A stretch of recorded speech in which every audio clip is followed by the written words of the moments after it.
I sing now, muse, of the goddess huntress we call Artemis, and I sing of a mortal man named Actaeon. The goddess Artemis, sister to Apollo and mistress of the moon. There is no greater hunter than she, none more fleet or sure of her mark with bow or spear. Actaeon too was a master hunter, and many a deer fell to his bow, and many offered up to Artemis in thanks. But Actaeon was given an ill fate. One night, chasing a boar, he burst into a clearing by a stream, and there, that very stream, had keen-eyed Artemis selected for her moonlit bath. Naiads, dryads, all her nymphs around her. She had just disrobed and stepped into the stream when Actaeon appeared, wild from the chase. She grew angry that a mortal man had seen her unclothed, and with one cold look she turned him to a stag. A stag he then became, and Actaeon's own dogs chased after him, snarling at their master, now their prey. So are we, stranger, the hounds snapping at our heels. So are we.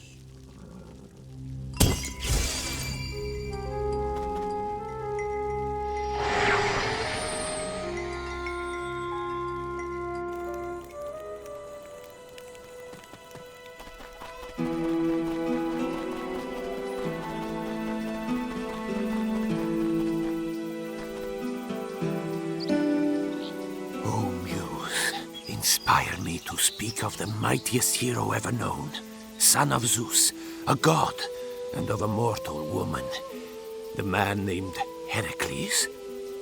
Hated by the goddess Hera and beloved of Zeus, mighty-handed Heracles battled monsters great and fearsome. The Nemean lion he slew, and the Hydra many-headed, the Erymanthian boar, and thunderous giants. 12 tasks of legend did he perform. Heracles rose above the realm of mortals. Once, it is told he took the place of Atlas, who holds the world aloft. Heracles. Yes, Heracles bore the world itself upon his shoulders.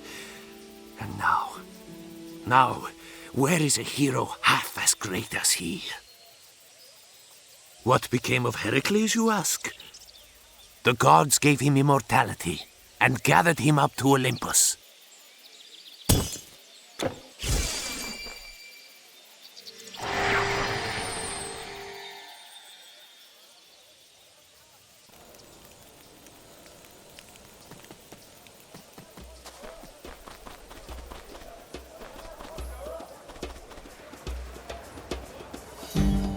Muse, grant me voice and memory to tell about the first of wars. The oldest battle, in the times before the gods had come to rule, when they were bowed beneath the heavy Titan hand. The ill-formed Titans, great in strength and cruelty, oppressed the gods, their offspring. Until at last, behind the leadership of lightning-wielding Zeus, the gods took arms against the Titan kings. It was the first war, and the greatest. Oceans were moved, and mountains overturned. Gods and Titans struggled for dominion, might and cunning making victors first of one, and then another. Until at last, wearied in their age, the Titans lost the war. The gods threw down their foes beneath the earth into the pit of Tartarus. Except for one, the strongest and cruelest of the Titans. And they chained beneath a mountain for revenge. Then Zeus was king of gods and ruler over all the world. The first gods, daughters and sons of the Titan Kronos, are Zeus, Hera, Demeter, Poseidon, and Hades. They rule the sky, the earth, the sea, and the underworld, where the dead come to dwell.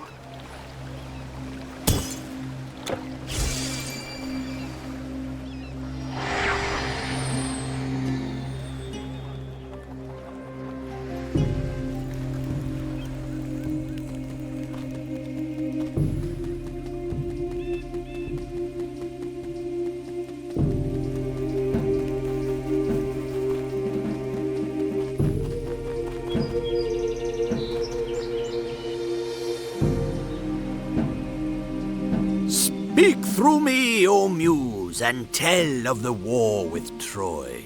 The war began with gods, but ended among mortal men, when the goddess Eris threw a golden apple to the gods, to the fairest written on its side.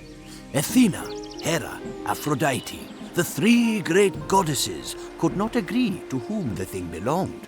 Athena wise and warlike, Hera regal queen, and Aphrodite whose domain is love. They sought a mortal man, a royal prince of Troy named Paris, to resolve their fight. Hera offered kingdoms. Athena offered skill in war and bravery. But Aphrodite offered Paris the most beautiful woman in the world, and he chose her.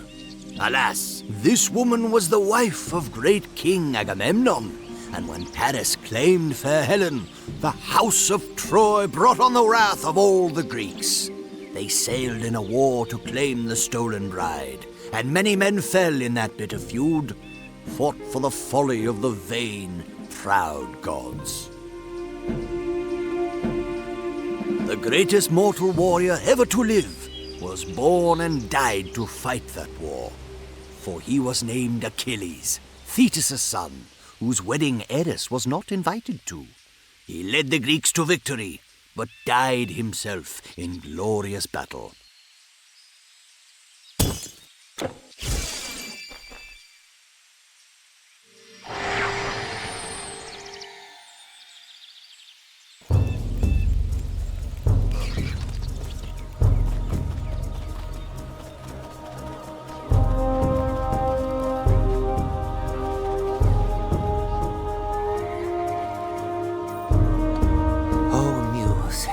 I sing now of a mountain nymph named Maia, and how with Zeus she bore a son named Hermes. Thus was born the swiftest god, fleet of foot with sandals winged, patron god of travelers and boundaries, of shepherds and of thieves. Hermes, who leads the dead to Hades, and who has often aided heroes in their tasks. When Maia gave birth, lying in a cave in Mount Selene, she took the infant in her arms and quickly fell asleep. The bright-eyed infant Hermes, seeing that she slept, crawled from her arms and then ran to Thessaly. He found the pasture where Apollo's sacred cattle grazed, forbidden to any but their owner. The infant Hermes stole some cows and hid them well away. He slaughtered one and took its gut, and with an empty tortoise shell constructed the first lyre. The fleet-foot god then ran back home and wrapped himself back in his mother's arms.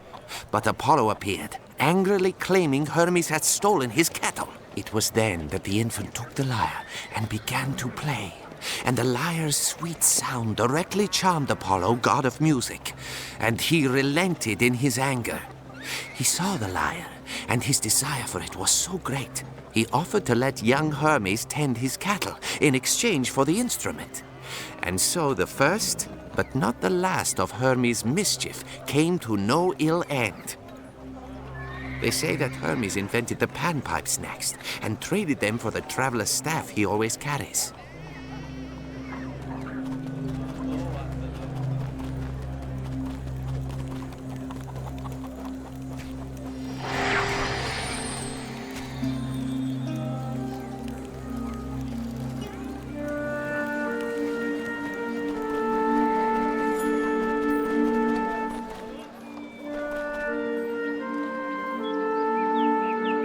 Truly the greatest builder ever to live was the man named Daedalus. Inspiring muse, grant to me the words to tell his tale. For Minos, king of Crete, did Daedalus make the labyrinth. It was built to house the terrible Minotaur. When Minos imprisoned him high in a tower, Daedalus built wings of wax. 2 sets of wings, one for himself, another for his son. Then he gave careful warning to his son.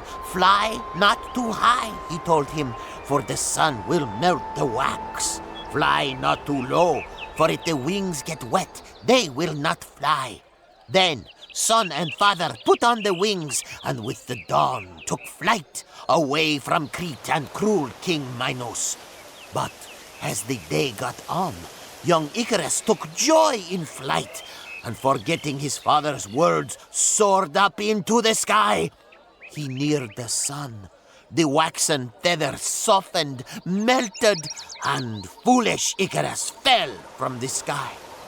Daedalus flew on to Sicily, and there he grieved. He named the place Icaria, where Icarus fell. And then, in Sicily, he built a temple to Apollo and left his wings as an offering in the temple there. There is a lesson to all in this story. The master knows balance. He neither flies too low nor too high and reaches the far shore. The novice, in his inexperience, flies high, then falls. A short and beautiful life.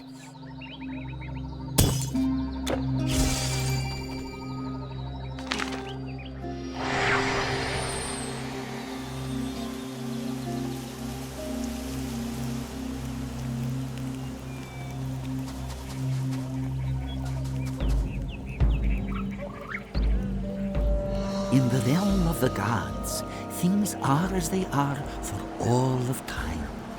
When each day is done, Atum Ra, beneficent god of the sun, descends from the sky. There it is that he must set off in the boat of Ma'at to travel the murky waters of night, for without the boat in those dark waters he would be extinguished. And there too lurks Apep, the giant serpent formed at the start of time, coiled just before dawn in the 10th region of night. As Ra passes by, Apep leaps out, and enormous jaws, gaping wide, tries to devour the sun god. But fortunately, Ra is strong, and on his boat rides a host of gods who struggle with the monster serpent and fight it back, and ensure that when the new day comes, the sun will rise again. It is true, some say that Apep was thrown beneath the world, and half his length is trapped beneath a mountain. They say if ever he should be freed, all chaos will reign.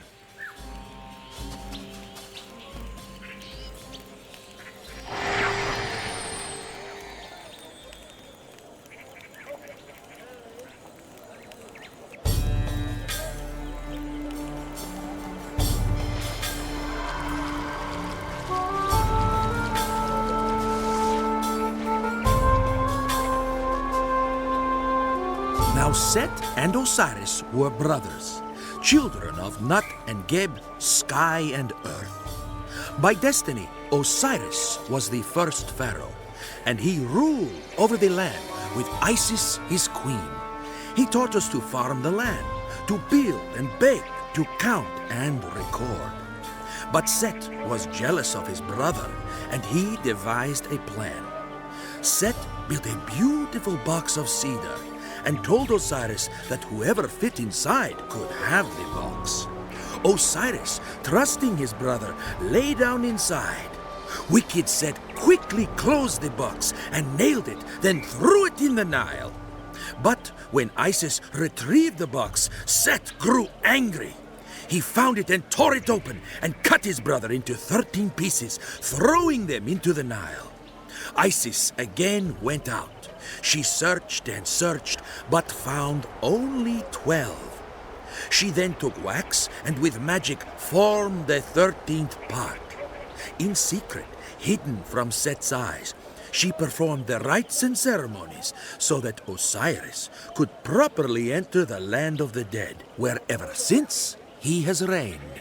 And just like Osiris, the first pharaoh, do all our pharaohs go to death.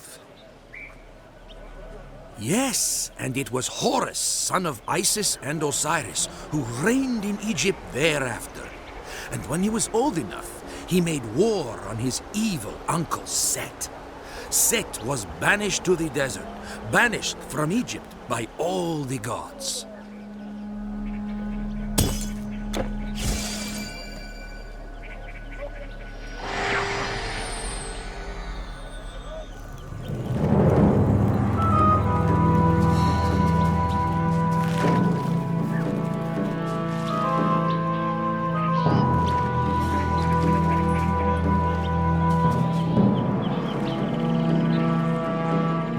there were two lands, the kingdom of the Upper Nile and the kingdom of the Lower. It was at this time that Horus ruled the Upper Egypt, and the wicked Set ruled along the Lower Nile. When they made war and fought, Set gouged Horus in the eye, and Horus cut off half Set's virility. Horus emerged victorious, and he was called Horus the Great. Set was exiled to the desert. The desert was dry and infertile because of Set's wound.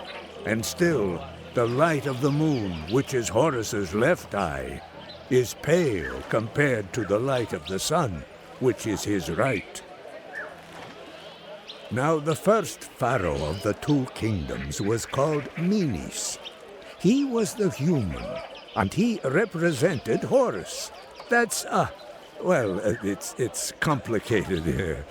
Horus was the first, and among mortals, he was Menes. And it was he who first wore the two crowns together, the symbol of the pharaoh.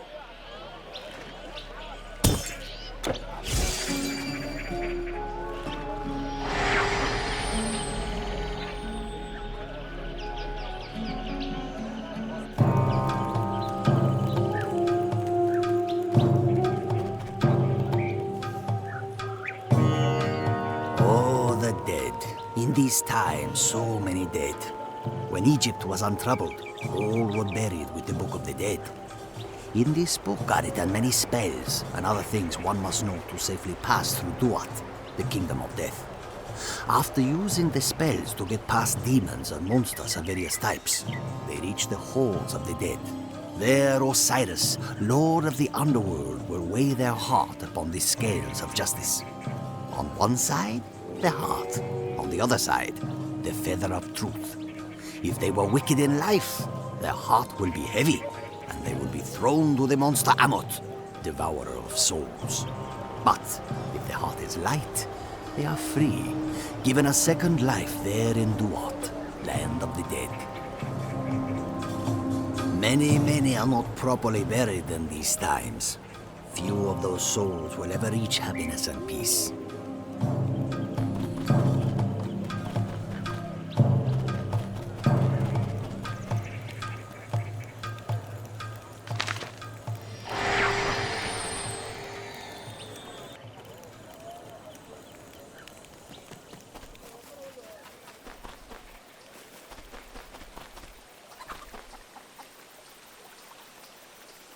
In ancient times, the goddess Ninsun bore a son to King Lugalbanda, and he was called Gilgamesh.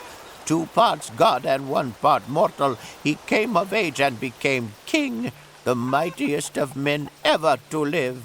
Now Anu, the sky god, created a man named Enkidu, wild and untamed, and sent him to Babylon.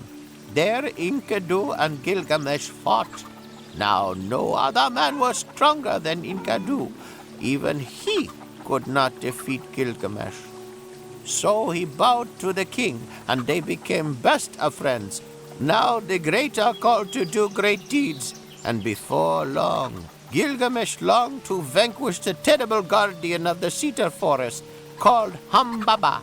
So he and Enkidu set out, praying first to the sun god Shamash. And it is good they did, for without his help it might have gone badly. But the 2 warriors, helped by the sun god, traveled far to the cedar forest, and heroes that they were, slayed the demon monster there. It was Gilgamesh, rightful king, who cut off the monster's head. From the cedar wood they built a giant raft, and with it floated home again victorious. After Enkidu died, Gilgamesh sought long the secret of immortality. But in the end, even he, mightiest of mortals, in truth part god, was forced to realize death is a part of life.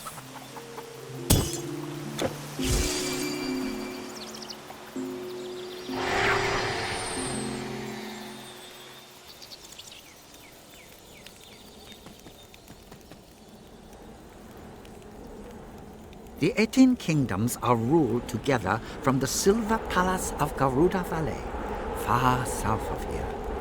They say that valley is none other than Shambhala, the land of happiness. Our shamans, who we call Dongba, tell us of these things. I have never gone so far myself. If we do not live harmoniously with the spirit world, many ill things will befall us. All of nature, that's what is the spirit world. Our shamans use many things, such as prayer flags and rice offerings, to appease the spirit world. Our shamans learn powerful magic from the spirits. They lead us and protect us. Our shamans learn power.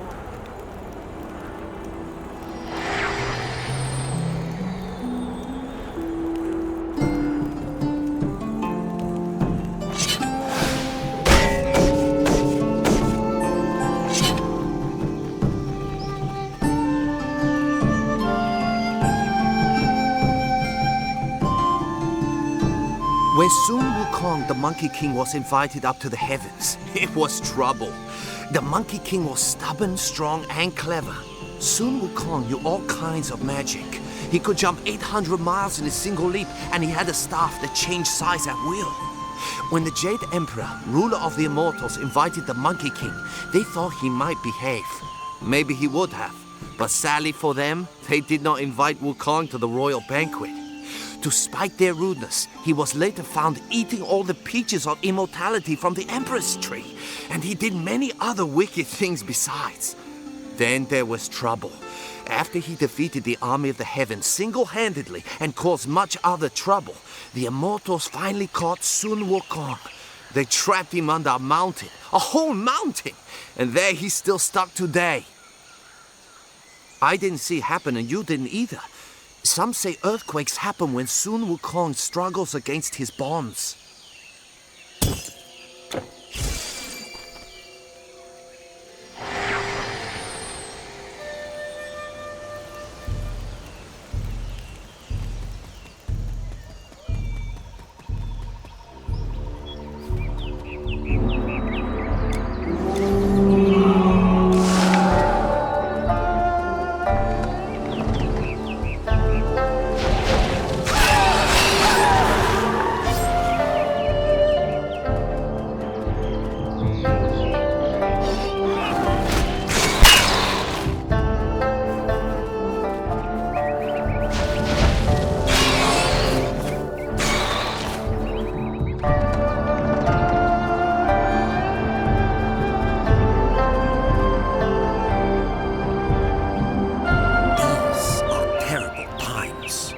Times of great woe to the living. And so it is we should hear about Nuwa, the mother of all mortals. Of clay she made us, after she made all the animals to fill the world, so it would not be empty. And then, when the great monster Gong Gong broke the pillar that held the heavens aloft, it was Nuwa who set it right. When the four directions were scattered, she returned north to north and south the other way where it belongs. Her husband was Fuji, who taught mortals to be civilized and many other useful things. The world is broken again. Will Nuwa come to fix it, or will some mortal fix it this time?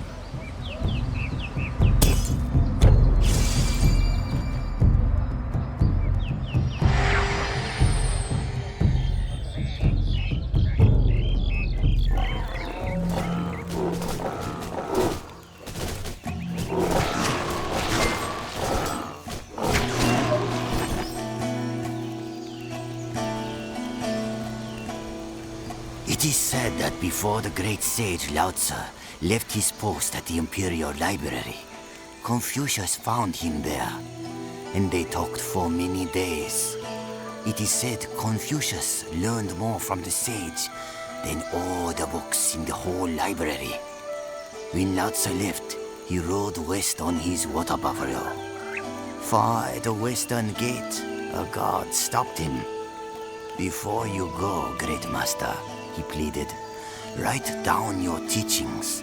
If you do not, they will surely be forgotten and lost. And because of this, we have the Tao Te Ching. Then, Lao Tzu went west. He went into the desert, gone from all mortal eyes. The Tao, the way, is what Master Lao taught. To be in harmony with the way is to prevail. To be in harmony with it, one must be quiet, still, an uncarved block. Only then can one act.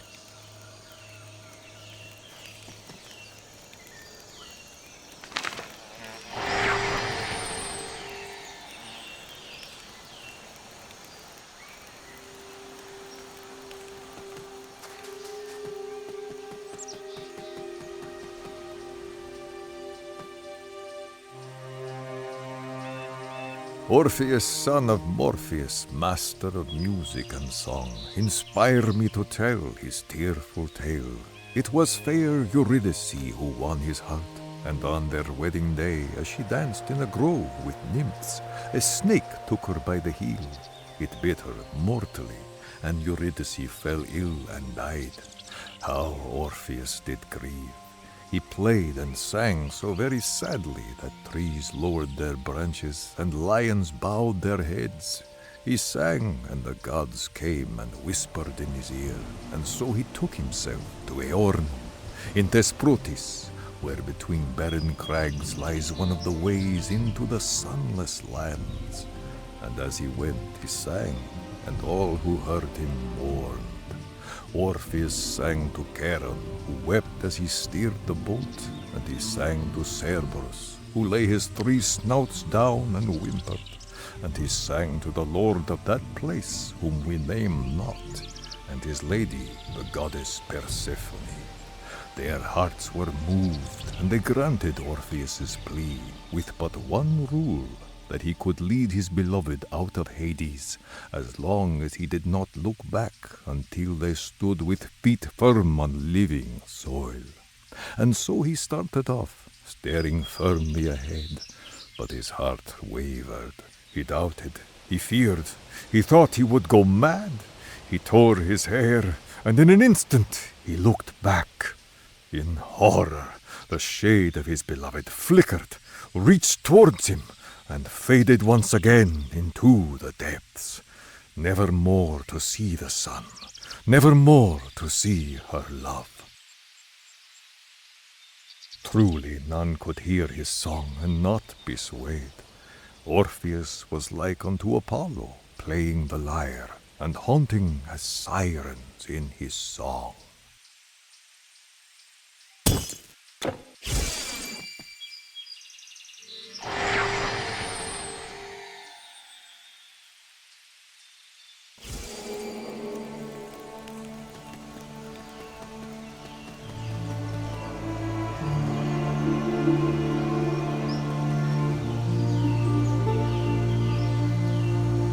To tell the story of Our Lady Medea, mistress of poisons, gifted in divination, I call upon the goddess Hecate and Kore and Danae.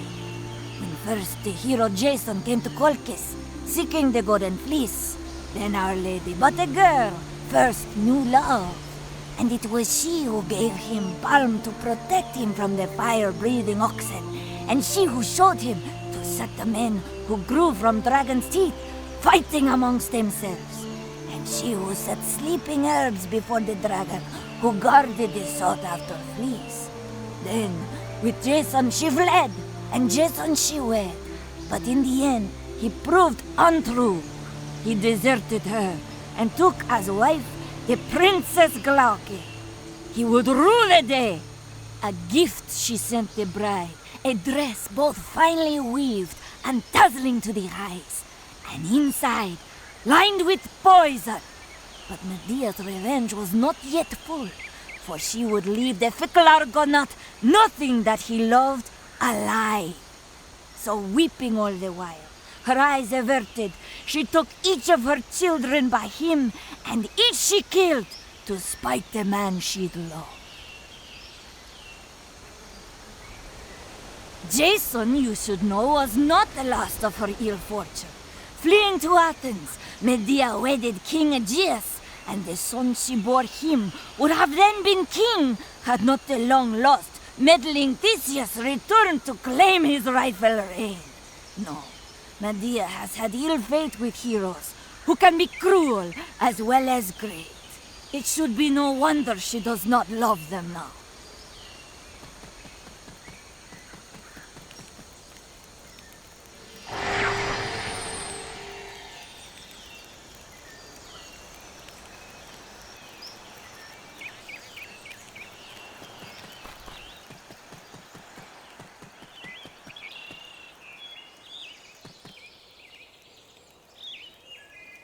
I sing, O Muse, of a living hero who walks among us, who with one dread blow, like the blacksmith's final hammer fall, forged for the world a new age, the age of men. So it was, upon Olympus' mount, with peerless might, this unnamed hero raised an arm against the greatest Titan, Typhon, slew him, and sent the Ancient One crashing to his grave. The world around, we heard the fall. It was 3 of Typhon's minions, foul cowards, who long ago from the gods' great war slunk off and hid in exile and defeat among the shadows. And then, with ancient magic long prepared, they loosed upon our world strange beasts and monsters. Yes, they blinded the gods that no immortal hand might stay their deeds. But hot upon their heels, unexpected and with growing strength, like to the rising sun, a single mortal went, one who was destined to slay them all and lay their dreaded champion in his grave. It is said by some that when Typhon died, the gods left us. But still, we prepare sacrifices and pray in temples. Would not our priests know if this were true?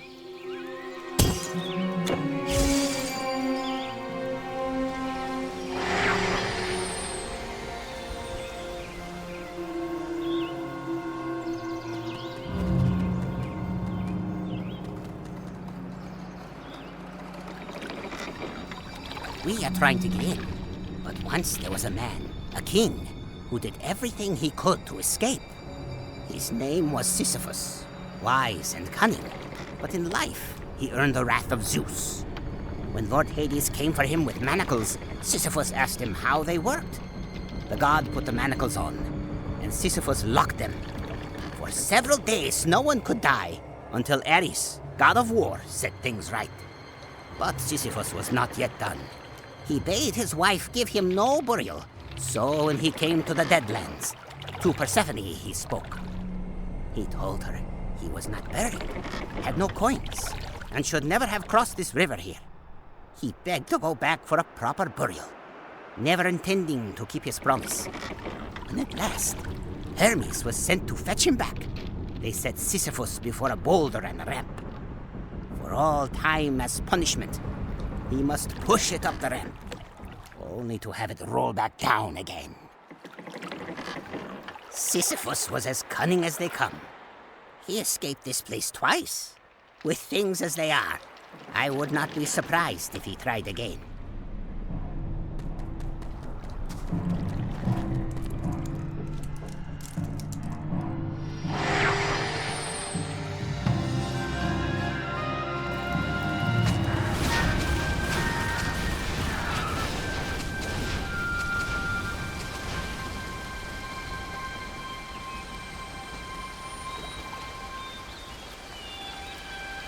It was 10 full years we had waged our war on Troy. We Greeks out upon the beaches, and King Priam's people behind their mighty walls. Walls built, mind you, by Poseidon and Apollo, gods. We would never knock those down.